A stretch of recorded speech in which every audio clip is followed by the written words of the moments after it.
আয় আল্লাহ তার মনের চাহিদা আশাগুলোকে আপনি কবুল আর মঞ্জুর করিয়ে দিন আল্লাহ। আমরা আয় আল্লাহ রাব্বুল আলামিন আমার কাছে দোয়া চেয়েছে আল্লাহ, আমি গুনাহগার কি দোয়া করব?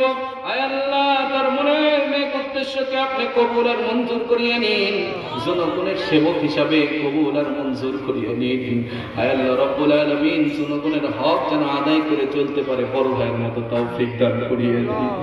আয় আল্লাহ রাব্বুল আলামিন আমরা গুনাহগার, গুনাহ করতে করতে পাহাড় পরিমাণ গুনাহ করেছি, গুনাহর দিকে না তাকাইয়া রহমতের দিকে তাকাইয়া আমাদের জিন্দেগির সমস্ত গুনাহগুলিকে আপনি মাফ করিয়ে দিন।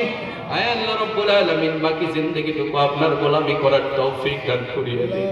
আয় আল্লাহ জানি না মালিক কোন দোকানে কাপড়ের কাপড় আমাদের জন্য করে চলে এসেছে, কোন জায়গাটা যে কবরের জন্য করে নিযুক্ত করা হয়েছে, কোন দিন যে মসজিদের মাইক থেকে আওয়াজ বাইর হবে অমুক ব্যক্তি আর দুনিয়ার মধ্যে নাই।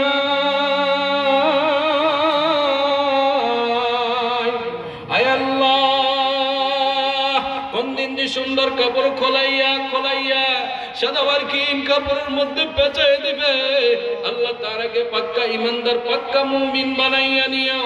আয় আল্লাহ মালাকুল মউত আজরাইল যখন আমাদের জানটা নেওয়ার জন্য করে চলে আসবে, আয় আল্লাহ বেঈমান বানাইয়া অন্ধকার কবরে আমাদেরকে ডাক দিয়ে না মওলা, দুনিয়ার রোদ বৃষ্টি গরম সহ্য করতে পারি আমাদের উপর হারাম করিয়ে দিন, জান্নাতুল ফেরদাউসের মেহমান হিসেবে আমাদেরকে কবুল আর মঞ্জুর করিয়ে দিন।